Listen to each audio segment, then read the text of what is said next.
Far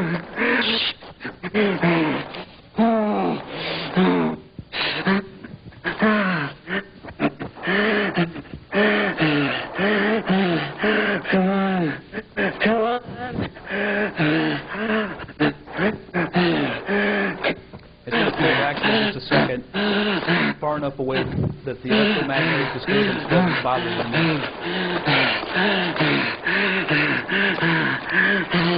Where are you?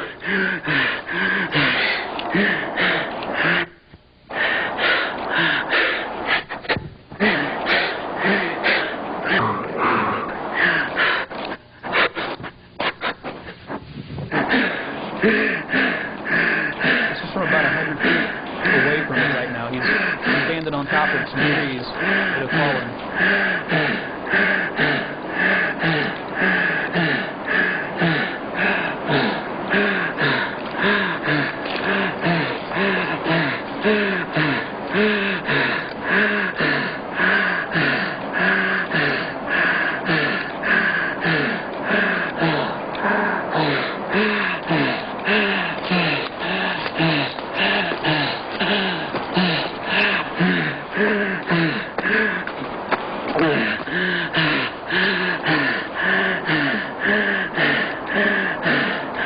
Where is it?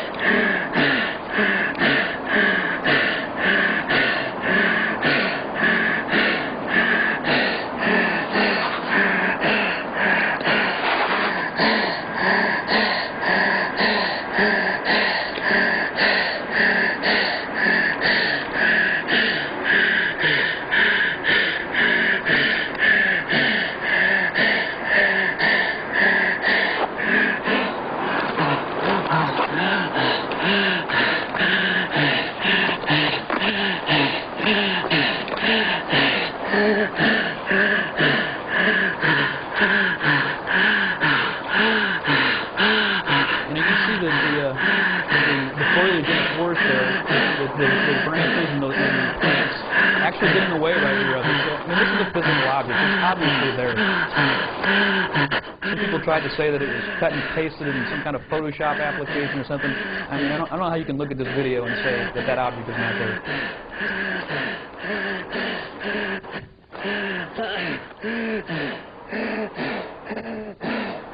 You see it?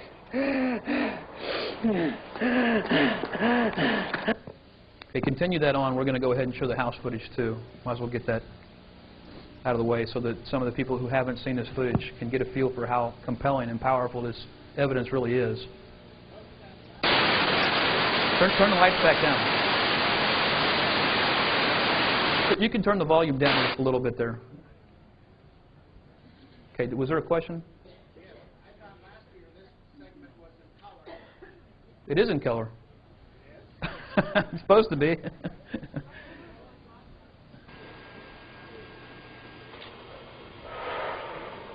Wait, there you go. Yeah, that's in color. I mean, I don't.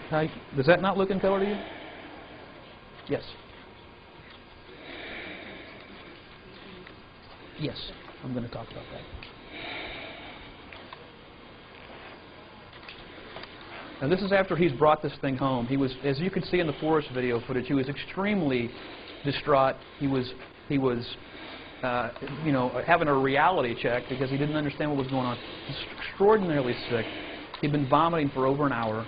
He was dehydrated, and that's why he was wheezing and panting. Plus, he was in a higher altitude, so the oxygen was thinner up where he was at. So he's running around the forest. He's dehydrated. He's sick.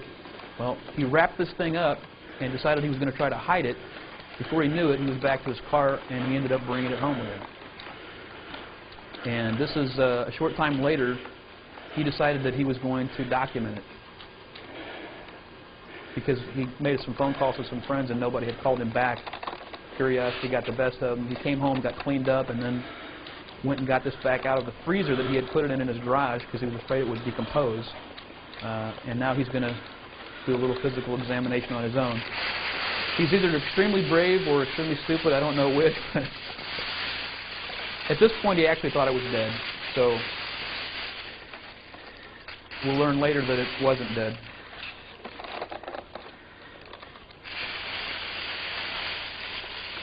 This is the thermal blanket he wrapped it up in, and he had some straps he had wrapped around it that he'd taken off his backpack.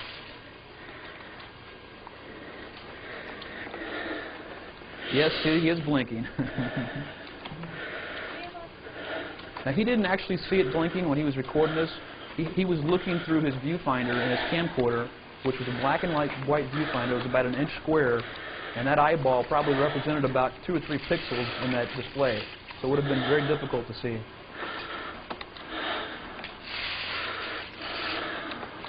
Pardon? I can't. The creature was approximately 4 to 4.5 feet tall. He measured it. I don't know the exact number. I think he said 4 feet tall, 4.5. It weighed about 40 to 50 pounds. Extremely light. It was wearing a black one-piece suit that covered its hands and feet seamlessly. There appeared to be no seams or buttons or zippers or anything. It just appeared to be totally rounded. As you can see, it's kind of a turtleneck, so to speak. It's kind of a long neck.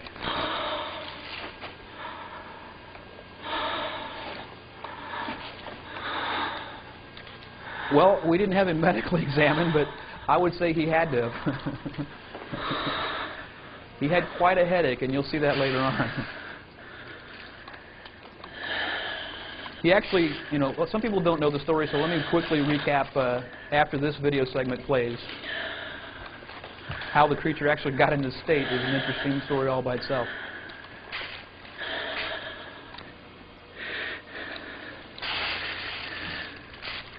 You watch the eye there as it kind of opens as he turns its head.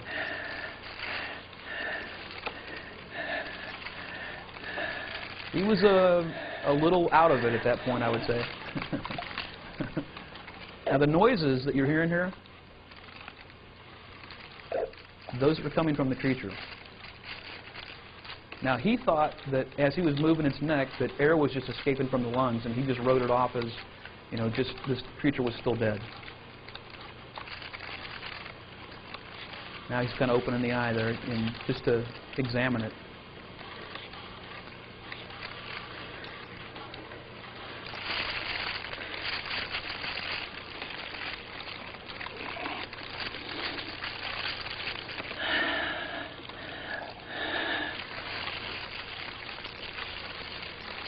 He's filming with one hand and moving it around with his other, so it's kind of hard. You can see him kind of feeling out there because his distance perspective is a little off looking through the camcorder.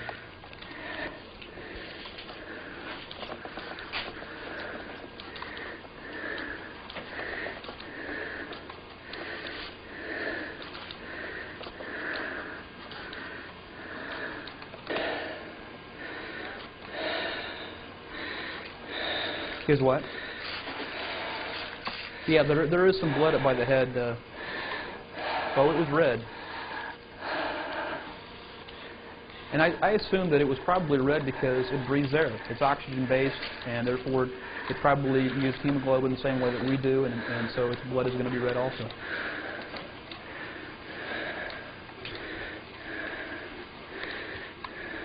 Can somebody repeat that question for me up front? No, this is the same footage that we showed. I'm just showing this so that other people who haven't seen it can see it. Some people may not have a good recollection of all the footage. Now, this is the same footage. Okay, you win. I can argue. This was filmed in October of 1996. Now, he actually had the encounter on October 15th. This is sometime that evening, late that night.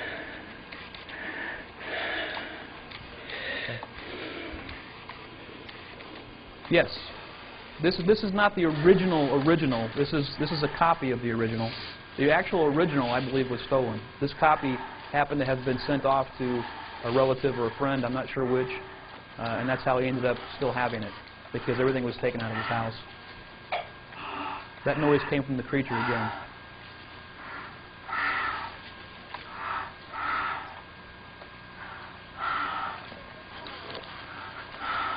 Yes, he actually has this camcorder. At some points, he has it duct taped to a ladder. At other points, he has it sitting on top of a box. Of course, you can't see that because it's sitting on top of it or duct taped to it. That's the wound.